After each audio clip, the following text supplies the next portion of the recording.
Hello everyone, this is Ankita here, your maths teacher, and I welcome you all on this digital open platform named Have Good, which aims to provide you quality education.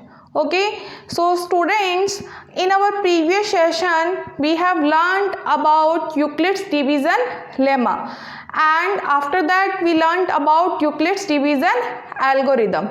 Okay, and after that we had done one question based on that.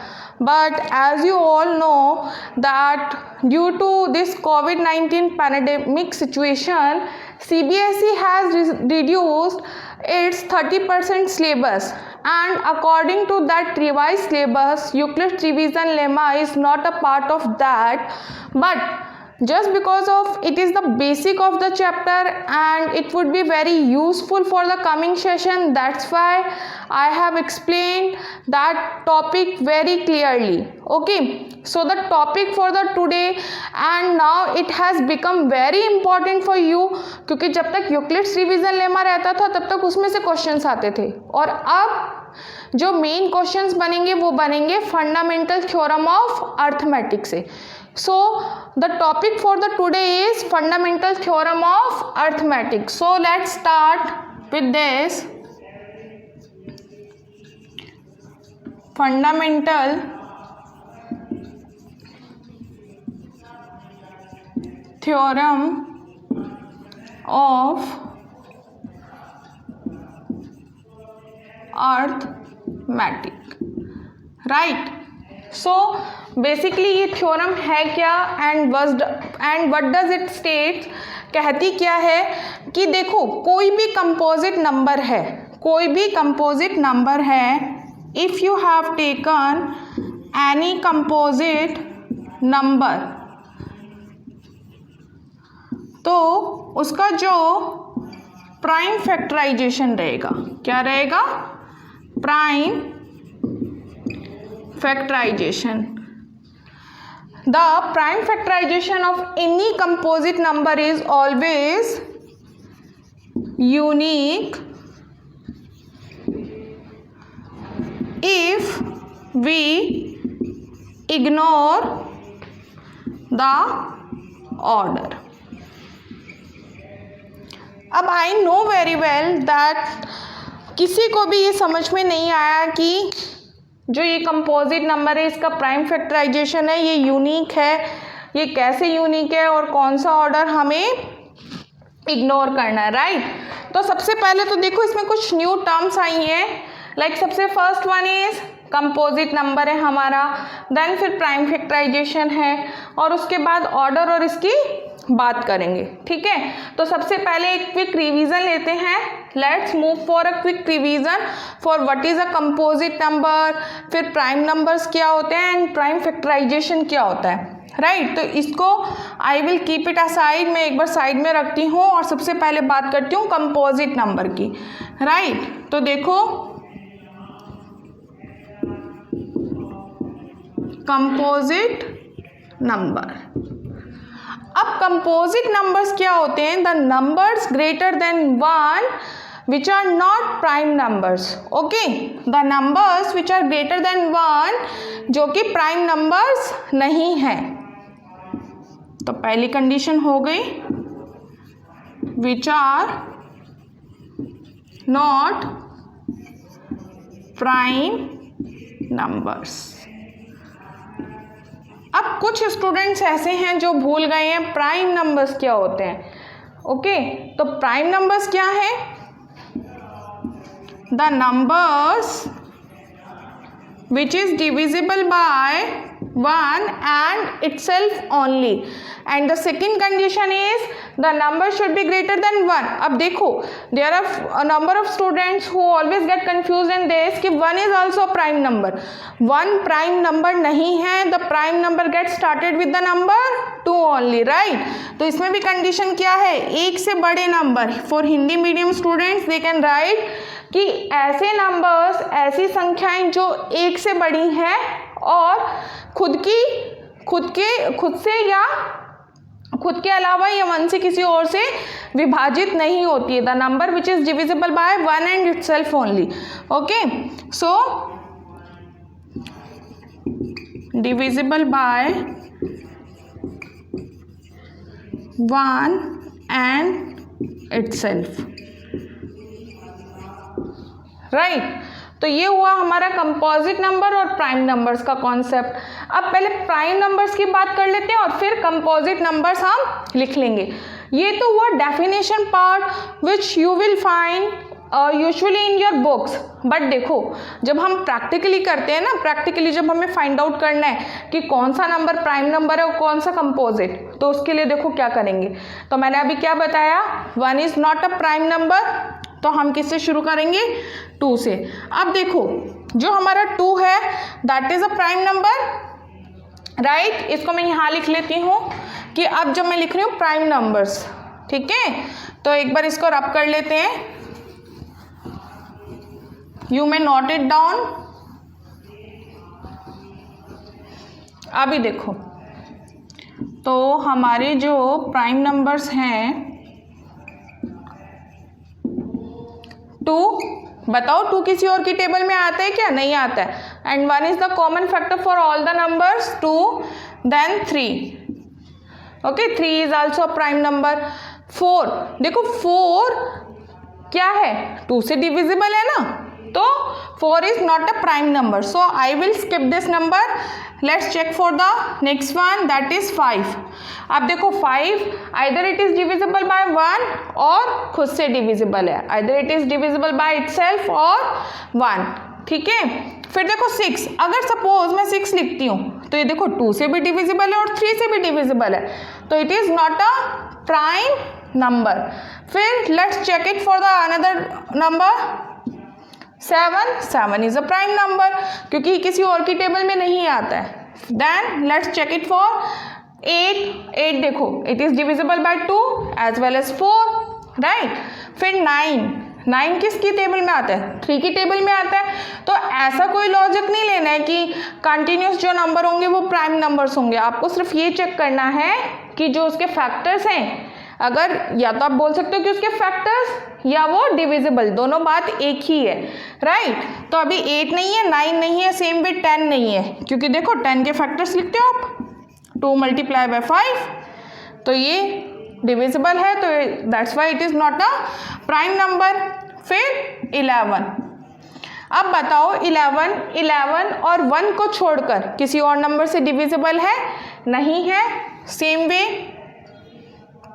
13 नहीं है, ये भी divisible नहीं है, किसी की table में नहीं आता है। 12 I have skipped over here, क्योंकि मैंने इसलिए स्किप किया, देखो 2 से भी डिविजिबल है, 6 से भी डिविजिबल है, 3 से भी डिविजिबल है। ओके, अब बात करते कंपोजिट नंबर की। तो पहली कंडीशन मेरी क्या है, the first condition which I told you that is the number should be greater than 1। Number किससे बड़ा होना चाहिए, 1 से बड़ा होना चाहिए। तो obviously we will start with 2, तो 2 तो ऑलरेडी क्या आ गया, प्राइम नंबर आ गया, which are not prime numbers, यानी कि अब देखो 2 3, तो ऑब्वियसली 4 क्या हमारा कंपोजिट नंबर। फिर 5 प्राइम है, तो ये कंपोजिट नहीं हो सकता। 6, फिर 8, 9, 10 and so on।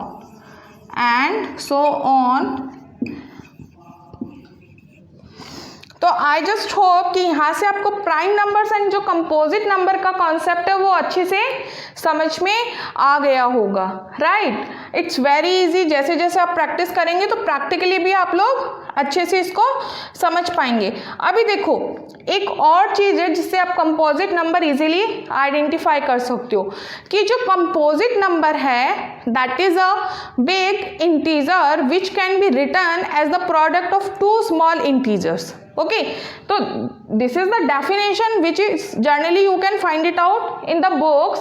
सो अभी देखो, या ये कह सकते हो कि कंपोजिट नंबर एक ऐसा नंबर है जिसके मोर देन 2 फैक्टर्स होंगे, यानी कि 3 हो सकते हैं, 4 हो सकते हैं।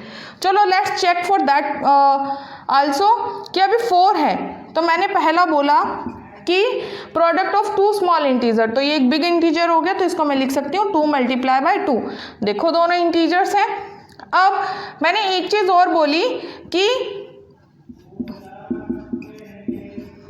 इसके 3 फैक्टर्स, ठीक है, more than 2 factors must be there. तो देखो यहाँ पे 10 लिखा है, 2 और 5 हुआ। अब बोलोगे थर्ड फैक्टर क्या है ma'am? So as you know that 1 is the common factor of all the numbers, कि 1 क्या है, सबका कॉमन फैक्टर है, तो 1 इज आल्सो। क्योंकि देखो यहाँ मैं 1 लिख रही हूँ, कुछ फर्क पड़ रहा है, 2 5 जा 10, 1 जा 10। तो ये एक इंपॉर्टेंट चीज है,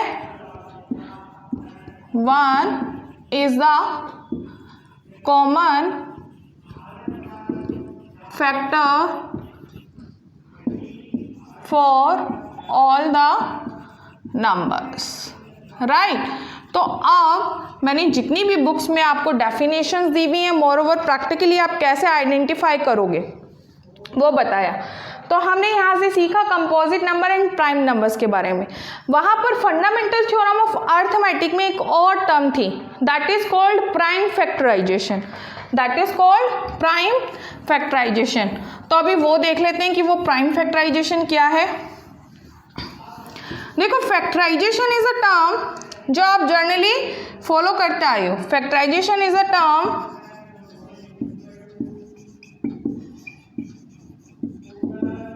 not only factorisation, prime factorisation भी आप सबने अपनी प्राइमरी क्लासेस से आप करते आ रहे हो। सिंस 5th स्टैंडर्ड जो आपका प्राइम फैक्टराइजेशन होता है वो बुक्स में आ जाता है और बहुत अच्छे से हम लोग सीख भी लेते हैं। But since it is very important in this theorem, तो I am explaining this part again.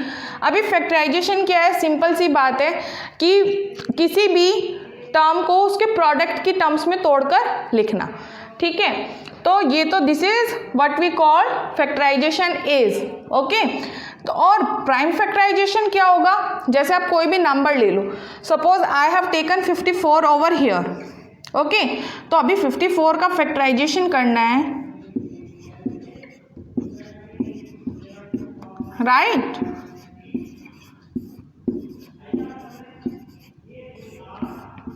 It means 54 here, 54 is a composite number, right. ये तो अभी सबको पता चल गया 54 एक कंपोजिट नंबर है। अगर मुझे बोलते हैं कि राइट डाउन द फैक्टराइजेशन और write down the factors of 54, तो how I can write it, I can write it as 2 × 3 raised to power 3, right. अभी देखो ये तो क्या हुआ, फैक्टराइजेशन हुआ। अब when I will check these numbers carefully, 2 3 3 3, all these numbers are what, prime numbers. क्या है, अगर जो फैक्टर्स हैं वो सारे क्या हो, प्राइम नंबर, तो यही क्या बन जाता है, प्राइम फैक्टराइजेशन, ओके। सो अभी हमें कंपोजिट नंबर भी समझ में आ गया और प्राइम फैक्टराइजेशन भी समझ में आ गया। तो फंडामेंटल थ्योरम ऑफ अर्थमेटिक क्या कह रही है, the prime factorisation of any composite number is unique. Unique से मतलब क्या है, suppose if there are 40 students in our class, हमारी क्लास में 40 बच्चे हैं और मैंने बोला बेटा find out the prime factorisation of this number 54 या आई हैव टेकन। तो अभी सबने निकाला तो वो क्या होगा, यूनिक होगा if we ignore the order, if we ignore the order. अब वो जो ऑर्डर वाली बात है उसको देखते हैं, करते हैं कैसे। अब देखो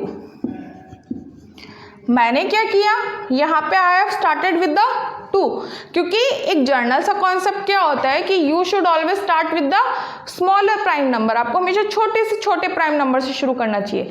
बट कोई स्टूडेंट ऐसा भी तो हो सकता है कि वो इसको क्या, कहाँ से शुरू करे, ही और शी में स्टार्टेड विद 3। तो देखो फिर क्या होगा,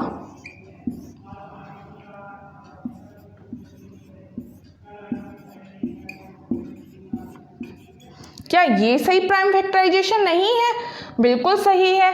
बट इसमें फ़र्क क्या है, अगर मैं इसके अकॉर्डिंग 54 को लिख रही हूँ अकॉर्डिंग टू दिस, तो व्हाट आई विल राइट, तो यहाँ पे जो ऑर्डर इग्नोर करने की बात हो रही है वो ये है कि यहाँ पे जो 2 का प्लेस है वो है यहाँ, जो कि यहाँ क्या आ गया, यहाँ। तो यही हमें इग्नोर करना है because it is exactly same, कि ये भी तो क्या है 3 raised to power 3 multiply by 2। तो बेसिकली फ़र्क कुछ नहीं पड़ा, बट जो डिफरेंस है वो क्या है, ऑर्डर का, द सीक्वेंस। ओके, तो अभी अगर हम ऑर्डर इग्नोर कर रहे हैं, अब इसका जो प्रैक्टिकल यूज़ है वो यही है कि जितने भी लोग हैं जो भी आंसर फाइंड आउट कर रहे हैं वो क्या हो, सेम। तो जो फंडामेंटल थ्योरम ऑफ अर्थमेटिक है उसको अगर मैं सिस्टमैटिक वे में लिखूं तो उसका क्या होगा वो देख लेते हैं, लेट्स सी। अच्छा, उससे पहले एक चीज़ और है कि इन दोनों का जो हमने प्राइम फैक्टराइजेशन किया है इसमें हम एक क्लोज ऐड कर दें, if we add one condition into this, and what that condition is कि if we arrange factors into ascending order, if we arrange factors into ascending order, prime factors, okay, क्योंकि prime factorisation चल रहा है, right. तो अभी देखो क्या होगा कि जो वहां पे मेरा सीक्वेंस चेंज हो रहा था, जो 2 का प्लेस चेंज हो रहा था, वो क्या होगा, अब बिल्कुल सही आएगा। अगर मैं इसको लिखूंगी तो ऑब्वियसली सबसे पहले 2 असेंडिंग ऑर्डर में लिखना है, क्योंकि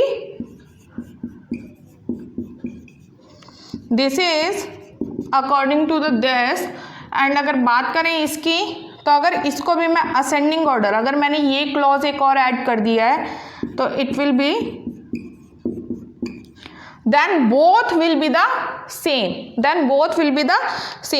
तो अभी इसका प्रैक्टिकल यूज क्या है, let's check that. Till the time you can pause the video and you may note it down.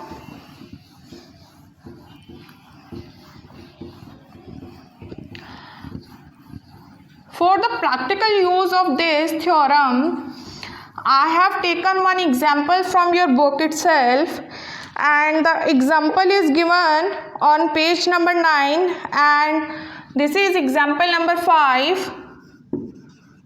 Example number 5.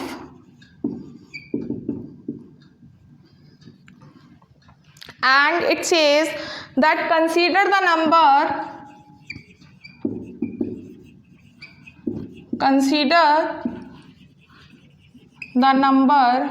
4 raised to power n, where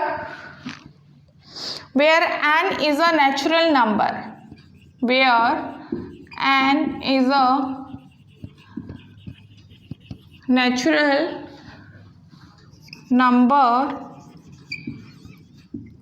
right?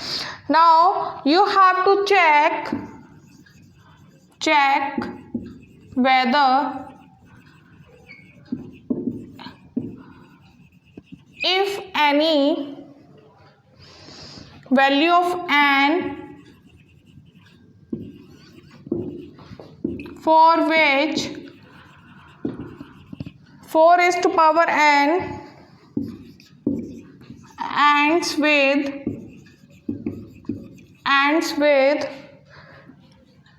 the digit 0। Okay, सो अभी क्वेश्चन आई होप कुछ को समझ में आया होगा, कुछ को नहीं आया होगा। तो सबसे पहले तो क्वेश्चन देखते हैं।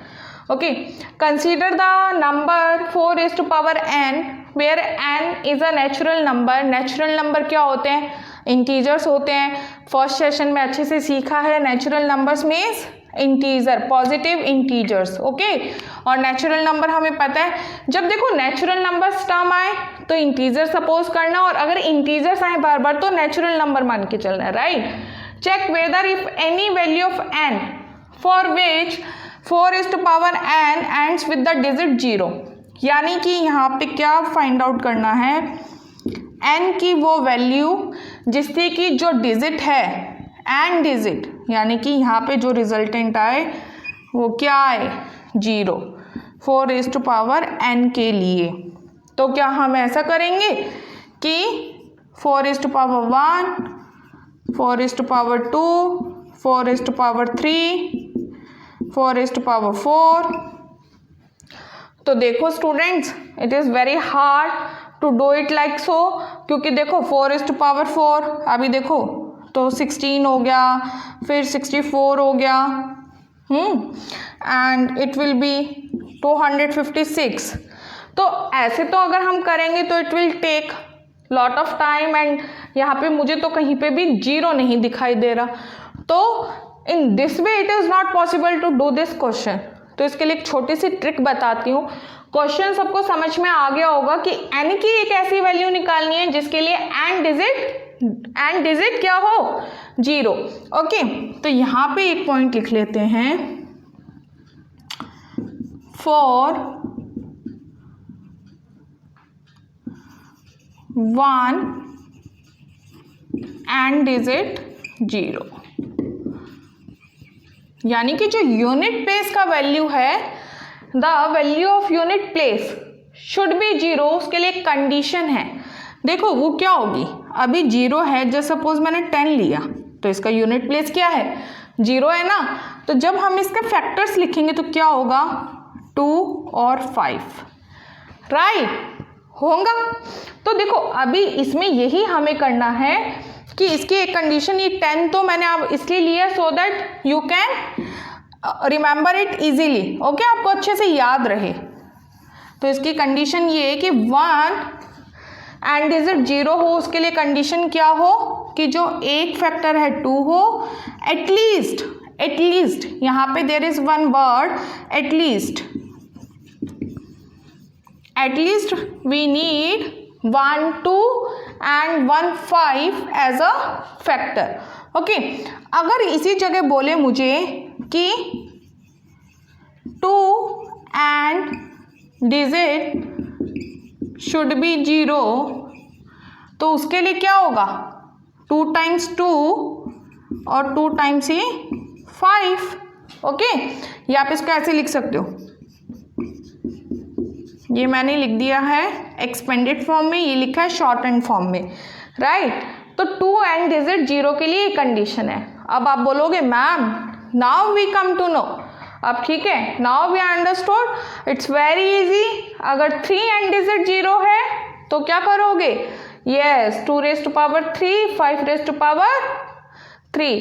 अगर मैं बोलूँ 5 end I want 5 end digit as a 0, तो सबने फटाफट बताया 2⁵5 5⁵5, यानी कि जितने एंड डिजिट क्या चाहिए, 0, उतने ही मुझे क्या लगना है, पावर में 0, राइट। तो यहाँ पे मुझे चाहिए 4⁻n, तो n की एक ऐसी वैल्यू फाइंड आउट करनी है। तो यानी कि सबसे पहले इसके फैक्टर्स चेक करने होंगे, यही तो मैं वहाँ बता रही हूँ। तो यहाँ पे देखो, जब आप करोगे इसको स्प्लिट, यानी कि फैक्टर्स में तोड़ कर लिखोगे, तो 4⁻n है। अब इसके फैक्टर्स क्या हैं, सबको पता है, 2⁻2, इसको क्या लिख सकते हो, 2⁻2, ये हो गया 2, राइट। तो क्या ये इस कंडीशन को सेटिस्फाई करता है, no, this is not satisfying this condition, because why it is so, because 5 is missing and it cannot be missed, because for having one and digit as a 0 we need at least, again see this term is very important, we need at least 1 2 as a factor and 1 5, but here we are having only 2 not 5, so we can write it as, since we are not having 5 as a factor of 4⁻n, so it is not possible, okay, so there is no value of n for which 4⁻n ends with the digit 0, okay, ऐसा कोई number नहीं है, इनकी value के लिए ऐसा कोई number नहीं है। अब बच्चों ने बोला कि मैम ये तो इसके लिए हुआ, ओके, अगर मुझे कोई और दिया हो, any number you can pick, let's check it for 6⁻n, तो देखो इसको 6 कर लेते हैं। अभी क्या है, 2 3 जा 6, तो ये हो जाएगा, इसमें चेंजेस कर लेती हूँ मैं,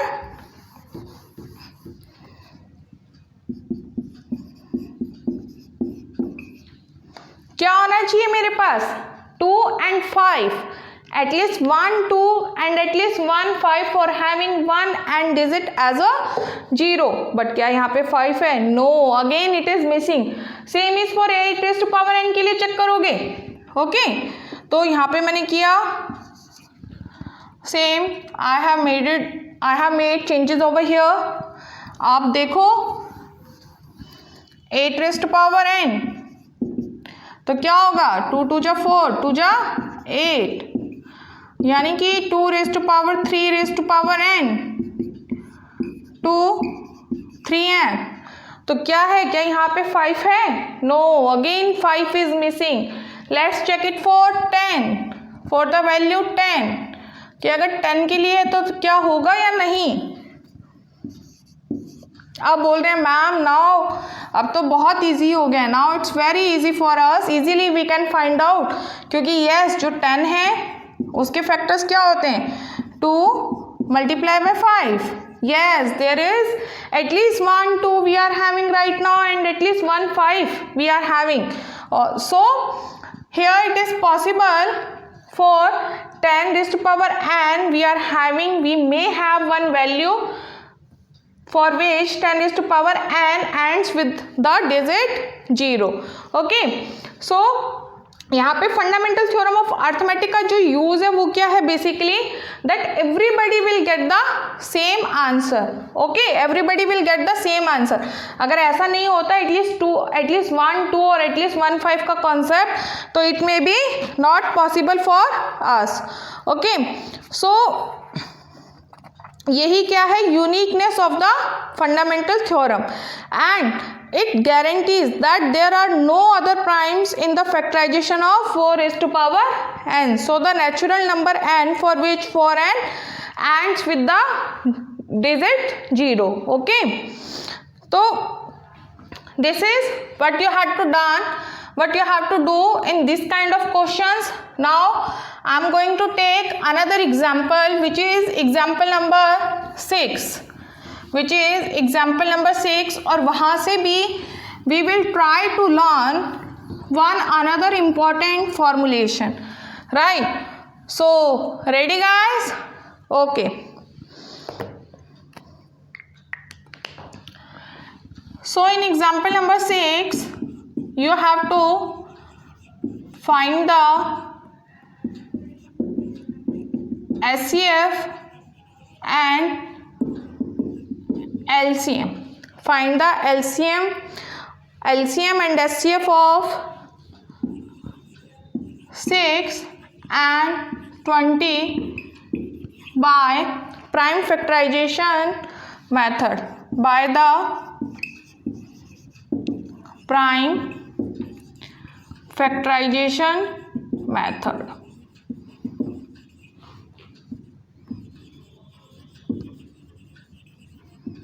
Now see this one is very easy. SCF and LCM बहुत प्राइमरी क्लासेस से हम करते आए हैं, ठीक है. तो मेन जो चीज़ है वो है SCF and LCM find out करना. ये भी हमने बहुत प्राइमरी सेक्शन से किया, बहुत ही प्राइमरी क्लासेस से हम लोग करते आए हैं. तो सबसे पहले प्राइम फैक्टराइजेशन मेथड की अगर मैं बात करूँ, कुछ नहीं होता है, सिंपल LCM लेना होता है आपने, और जो LCM होता है वो होता है लीस्ट कॉमन मल्टीपल. अच्छा, एक चीज़ इसमें बहुत इम्पॉर्टेंट है, one thing is very important, least common multiple. Okay, और जो SCF है that is highest common factor, highest common factor. अब इसको you have to keep this thing in your mind. But क्या होता है, मैंने देखा बहुत से बच्चे ना usually they get very confuse in this कि ma'am least common multiple, highest का मतलब है हाईएस्ट पावर ले लेते हैं. तो this I will explain in this कि जो SCF और LCM की जो डेफिनेशन होती है वो क्या होती है, और जो इसका एक्सपेंडेड फॉर्म है, जो ये एब्रीविएशंस यहाँ पे दिए हुए हैं, इसको आप इससे रिलेट नहीं करेंगे, फर्स्ट ऑफ ऑल आप इसको इससे रिलेट नहीं करेंगे, इसके डेफिनेशन पार्ट से you have to check. Okay, तो मैं कुछ नहीं करती हूँ, सबसे पहले मैं 6 और 20 का क्या कर लेती हूँ, प्राइम फैक्टराइजेशन। आप सब भी कीजिए अपनी नोटबुक्स में। 2 3 जा 6, 3 1 जा 3। यहाँ पे देखो, whenever any number is given to you for prime factorization na, so you should always start with the smaller number. First of all we should check that whether the number is divisible by 2, or you must be knowing about the divisibility rules. If the AND digit is 0, 2 4 6 8, it means कोई भी अगर क्या है even number है, then definitely it will be divisible by 2. अब देखो zero के concept में ये होता है, if the end digit is zero then there is a possibility that the number may be divisible by 5 also, क्योंकि उसमें भी होता है 0 और 5 का। Okay, so these divisibility rules are given in your given in the text book of earlier classes, so you can check it from there. अब यहाँ पे मैं 20 का करूँगी तो same I have to check. देखो, जीरो एंड डिजिट इज 0, 2 5 जा 10, 5 1 जा 5। ओके, सो ये हुआ हमारा prime factorization. So here I am writing 6 is equal to 2 multiply by 3 and 20 I can write it as 2 raised to power 2 multiply by 5। अब देखो, जो भी नंबर रिपीट होता है लाइक 20 में, तो मैं इसको ऐसे लिख सकती हूँ ना, 2 raised to power 2 multiply by 5, और 6 में क्या लिख सकती हूँ। So here we have to find out the HCF. HCF means highest common factor. So it is very clear कि हमें क्या लिखना है, कॉमन फैक्टर तो लिखना ही है, बट हाईएस्ट मीन्स हाईएस्ट का मतलब ये नहीं है। एक्चुअली HCF क्या करना है, हमें डेफिनेशन के अकॉर्डिंग देखना है, एंड जो हमें कॉमन प्राइम फैक्टर है उसकी स्मॉलेस्ट पावर लिखनी होती है। तो यहाँ पर देखो, ये जो कॉमन फैक्टर है वो तो क्या है 2, बट इसका हम क्या लेंगे, smallest power. Here 2 raised to power 2 and here 2 raised to power 1, so the smallest power is 2, so HCF will B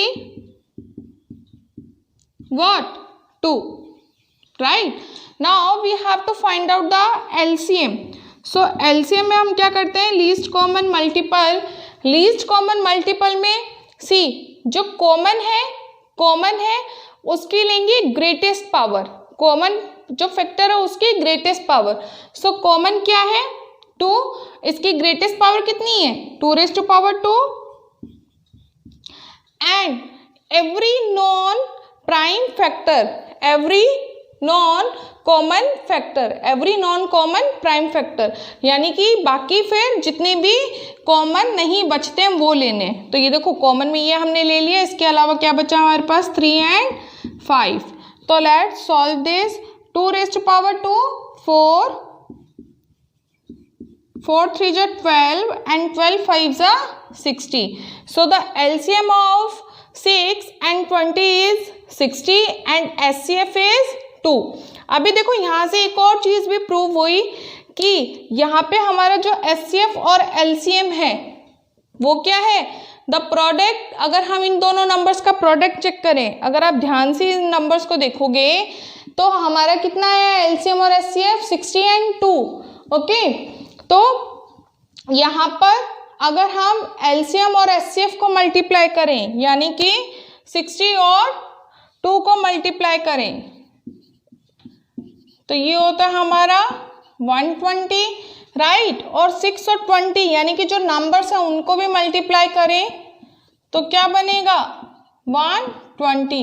so hence it is proved over here that the LCM of any two number, the product of LCM and HCF of two number is equal to the product of given numbers. So this was all about the unit first, real numbers, and in the next session we will do exercise 1.2. I hope all of you have understood and all of you have liked the video, and I will see you in the next video. Till then, bye bye. Take care and keep studying.